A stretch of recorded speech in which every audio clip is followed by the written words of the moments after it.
Welcome back to Cardinals Daily. I'm Eddie Law. Are the Cardinals on the verge of trading for a defensive superstar, one of the best defensive ends in the league? It's possible. Let's talk about it. Trey Hendrickson.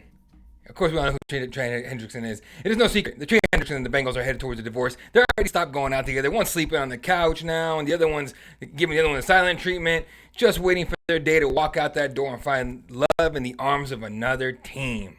Will that be Arizona Cardinals for Trey Hendrickson? Back in March, report surfaced that the Bengals star defensive end requested a trade from Cincinnati. The team did give him permission to go out and look for one. He went to the dating pool, did the speed dating thing, looked around, went around, got recommendations, got set up on blind dates to find himself a new team, but no love arised. Now, Trey's holding in as they continue negotiations, but it seems as though that process is dwindling rather quickly, and we might see the start in a uniform sooner or later should the Arizona Cardinals go for it. That one has a complicated answer. Now, if you asked me before the draft, damn right, go get him. Imagine a front seven of Calais Campbell, Walter Nolan III, Josh Sweat, and Trey Hendrickson. That would be insane. Easily best seven in the NFC West. Eat it, Niners. 100%. You know it's true. But, now we have a big but here. We have a dilemma, all right? Nolan hasn't played any preseason games yet as he continues to recover from an injury, but that guy's going to be a starter sooner than later. It's not, once he comes back, right? It's not like Darius Robinson, who was out the entire season. Basically, he played, 6 games last year after getting hurt early in training camp. But he'll be back sooner than later. He's going to be fine, right? Sweat out there. Calais Campbell's out there. Dalvin Tomlinson's out there. Darius Robinson, of course. But our third-round pick out of Oregon, Jordan Burch, he's been playing his ass off, recording sacks, causing havoc in the backfield. Hell, Zaven Collins has been getting in there as well, right? He's been getting on the act. So what would a guy like Hendrickson bring to the table? Clearly, the 30-year-old still a star. Plenty left in the tank. He get a hefty contract, a few years on it for sure. So there's that to consider. But do we need him? The way this front seven looks, the way they look at the play this season, if you do it, it's going to cost you a high draft pick for sure, more than likely a second rounder, and maybe even one of the young guys on that line. Burch might be one, possibly Robinson. They're going to want him maybe. One or the other can't have both. But you may also be adding another big-time player to a crowded room, which may cause chemistry issues and playtime issues, of course. Now, if you don't do it, then you're banking on those young guys, Burch and Robinson, working out, it becomes stars in the next 2 to 3 years. It's not a bad problem to have, but it's certainly a move you don't want to make lightly. It's not something you want to just do it just to do it, right? We're getting Trey Hendrickson, make this team scarier, this defense scarier? Absolutely. Now, that would mean that we are banking on this defense to get us there. Right, as long as the offense, Kyler and those guys put up enough points and not don't turn the ball over a bunch, right, and not leave that defense out there constantly all the time to where they get so tired they get beat at the very end of the game, we could actually make the playoffs, make some moves with that, right? But it's still something to consider. The amount of pay we would have to give a guy like Hendrickson, what it would cost to get him. More than likely a second round pick and maybe even like a Burch, right? Which would not be awesome. That would not be great to lose because he's got. If you guys watch the games he's been playing, getting a couple sacks I think last week or the week before, he looks really good for a young guy coming out of Oregon. He looks really really good. So they might want to look at that now. If you ask me what I would do, I would bank on our guys, and I know that has not worked out very well or great these last few years, but I would bank on our guys. At 30 years old, what does Hendrickson have? Well, maybe 3 elite years left. Then after that, 34, 35, who knows, right? So, and that's barring injury. That's just barring injury, so you never know. So you need to look at what you got to pay to get them and what you got to invest in them to have them. So it's a lot of questions they got to answer, and I'm sure Monty Austin-Fort and Jonathan Gannon are talking about it and working on it. But if I had to guess, we're probably out of the Hendrickson sweepstakes. I would say maybe like a Carolina Panthers or some team that's not really that he's probably not gonna be able to help get anywhere. Like he'll make an improvement on their team, but it's not gonna be a huge deal. I think they might pony up the price for him, but at that point, just put butts in seats and get people excited. I don't think he would actually help many teams make any big jumps into the elite status into win now mode. So there's that to consider. But man, imagine Hendrickson on that line, scary. Reminds me when we got Chandler Jones, honestly. When we got Chandler Jones, people were kind of just like, oh, well, he's probably done. He doesn't have that much left. Nah, he clearly had a lot left. He just used it up with us, and then, now no one knows where he is. So a shout out to Chandler Jones. Hopefully you're doing well, buddy. All right, moving on. Injuries on this offensive line. If you guys watched that abysmal game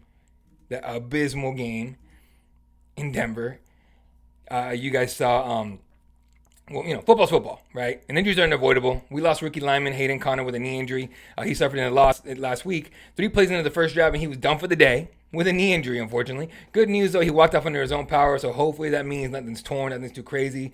It took a couple minutes to get up and everything, but he walked off. He was starting at center that night, or that game, after showing good progress and limited snaps in the position earlier in the preseason. So we use them as center now. He's out. Who knows how long it's going to be. JG hasn't spoken about it just yet.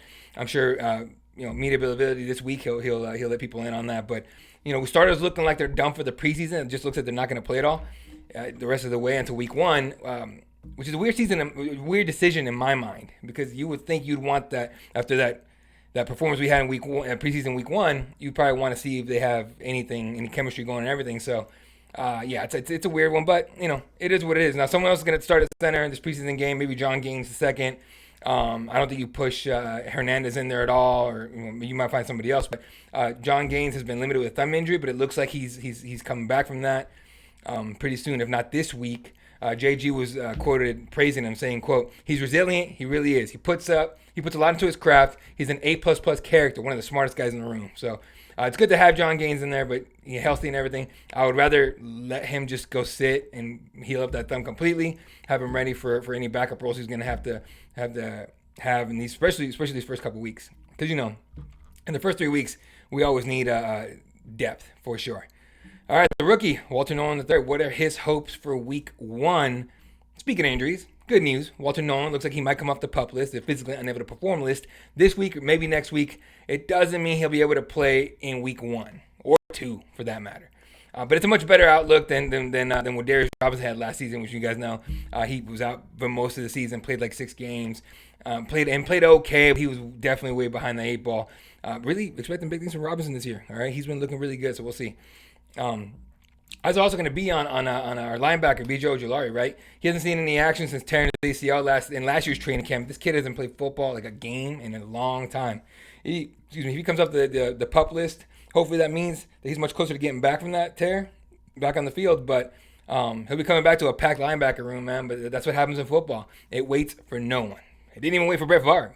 Brett Favre had to make a move and bounce out and go somewhere else. So it's a lot of things, a lot of moving parts we got to look into the Cardinals, including inside linebacker position, right? There's like 3 or 4 guys in there that might take that starting spot. They're going to have to scrap for it, straight up. So with Ojulari coming back hopefully soon, Zaven Collins, going back and forth between the linebacker core. He's an outside linebacker, of course, but he could also work on the inside if he wanted to, or if he could work on it. Also work on the D-line. And who knows who else steps up. It's honestly an exciting time to be a Cardinal fan, honestly. So let's see what happens there. Now, my hot take of the week.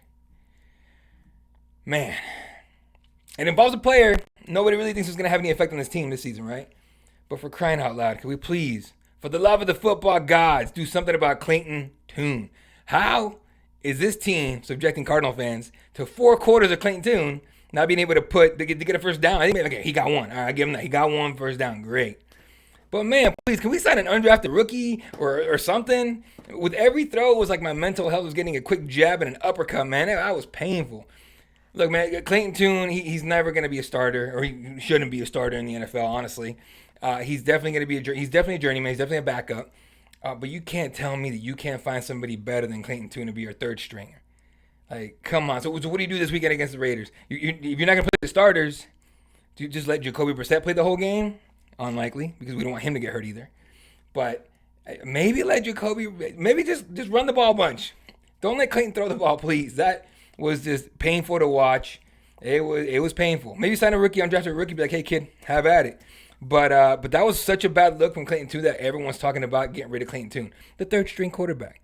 The 3rd-string quarterback was so bad that people want to get rid of him. Usually, you don't even know who the 3rd-string quarterback on your team is, right? Like, most fans couldn't tell you who Clayton Ton was. If we go out to State Farm Stadium in week 1, if he's still on the team, I go out there with a microphone, like, hey, you know who Clayton Ton is?